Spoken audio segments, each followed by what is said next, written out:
অবাস্তব হলেও এটাও সত্যি, দেখো নিচ থেকে দুটো গাছ আলাদা হয়ে উপরে গিয়ে মিলিত হয়ে একটি গাছে হয়ে গিয়েছে। কি অদ্ভুত তাই না? তো আমরা তিস্তা নদীতে স্নান করে পবিত্র হয়ে চললাম বোদাগঞ্জে।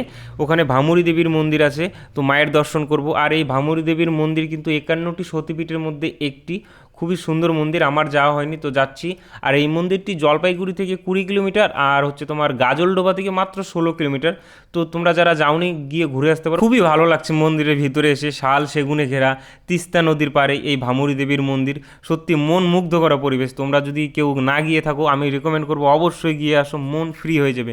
আর দেখো মন্দিরের ভিতরে ভিতরে নিচে চলে গিয়েছি, গলির মধ্যে দিয়ে এখানে মায়ের মন্দির আছে।